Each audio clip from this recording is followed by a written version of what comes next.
महापुरुषों ने जगत मंगल के लिए सदैव शास्त्रों के वचनों को साक्षात्कार करके बोला है। एक होता है किताबी ज्ञान पढ़ लिख के बोलना, एक होता है जो पढ़ा उसी को जीवन में अनुभव किया। ये अनुभव किया हुआ ज्ञान। ये जो लोग प्रश्न करते हैं कि मैं अपने परिवार का पोषण करता हूं, धन कमाता हूं, बेटी बेटा पढ़ाता लिखाता हूं, इनके ब्याह करता हूं, भजन नहीं करता हूं तो कोई पाप भी नहीं करता, तो मुझे नरक क्यों मिलेगा? ध्यान से सुनिए। कह रहे हैं या एषाम पुरुषम साक्षादात्म प्रभमीश्वरम ना भजन्त्य वजानन्ति स्थानात् भ्रष्टा पतन्त्यधः। चाहे वो 4 वर्णों में किसी वर्ण वाला हो, 4 आश्रमों में किसी आश्रम वाला हो, वर्ण और आश्रम में रहने वाले हर व्यक्ति का कर्तव्य है भजन करना। भेजे ही गए हो भजन करने के लिए। ये मानव देह भोगों के लिए नहीं, यथावत धर्म पूर्वक भोग को भोगते हुए भजन करते हुए भगवत प्राप्ति करने के लिए। इस तन का एक ही फल है भजन। नर्तन कर फल विषय न भाई, भजी राम सब काम बिहाई।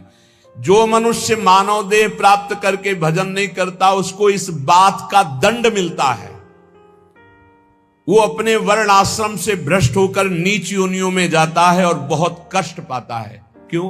क्योंकि एक ही ये योनि है जिससे हम निकल पाएंगे 84 लाख योनियों में। भगवान ने कृपा करके दिया है। खास करके विवेकवान पशुवत मनुष्य जीवन व्यतीत करने वाले तो बहुत हैं विश्व में, जिनको कोई भगवान से मतलब नहीं। थोड़ा कुछ धार्मिक हुए तो नरक स्वर्ग तक की बात है। जीवन मुक्ति या भगवत साक्षात्कार ये तो बातें ही नहीं मिलेंगी। अगर कहीं मिलेंगी तो किसी भारत के ब्रह्म ऋषि का बीज बोया हुआ है तभी मिलेंगी, ये अन्यत्र नहीं है। जीवन मुक्त होना, तत्वबोध और भगवत प्रेम, भगवत साक्षात्कार ये केवल भारत की भूमि के ब्रह्म ऋषियों ने अनुभव किया। अन्यत्र तो बस स्वर्ग और नरक इन्हीं की चर्चा मिलेगी। अगर कहीं है तो किसी भारत के ब्रह्म ऋषि का बीज बोया हुआ है, वहां अन्यथा नहीं है। बड़े भाग्य हैं कि इस पावन भूमि में जन्म लेकर हम भजन करके भगवत प्राप्ति करते हैं। लोगों की मान्यता है हमारी कामना भगवान तो पूर्ण नहीं करते। कहां भगवान, कैसा भगवान, कौन भगवान? बाप को बाप नहीं मानोगे तो बाप को कुछ बिगड़ जाएगा क्या? सब मम प्री सब मम उपजाए। कैसे लोग अज्ञान में भटक रहे।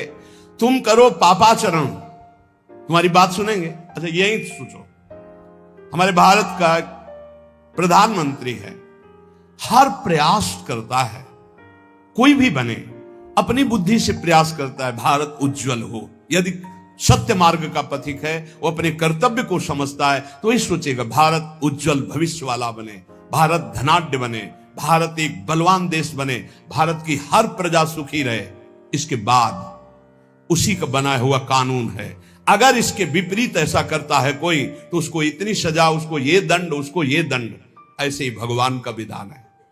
यदि आप धर्म मार्ग में चलोगे तो उज्जवल भविष्य वाले, आप अध्यात्म बल से बलवान, आप परमानंद की प्राप्ति करने वाले। आप विपरीत मार्ग में धर्म विरुद्ध चलोगे तो आपको रोग, शोक, दंड, चिंता, भय, शोक, नरक, मृत्यु ये सब प्राप्त होंगे।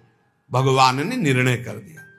अगर अब आप साबित हो चुके हो महापापी हो और आप राष्ट्रपति को प्रार्थना करें कि मेरी फांसी टाल दी जाए और उनकी मौत हो जाए, तो न्यायाधीश के द्वारा पास किया हुआ आपका फांसी का मृत्यु दंड भी टाल दिया जाएगा। ऐसे ही भगवान कह रहे सर्वधर्मान परित्यज्य, रास्ता बता रहे मामेकम शरणम ब्रज अहम त्वाम सर्व पापेभ्यो मोक्षयिष्यामि मा शुचा। ए भगवान ये पूर्ण कर दो। क्या किया तुमने भगवान के लिए? भगवान ने तुम्हें मानव देह दिया, भगवान ने प्रकृति दी, भगवान ने सब कुछ व्यवस्था की। तुम केवल पापाचरण करो, भगवान तुम्हारी नौकरी करे।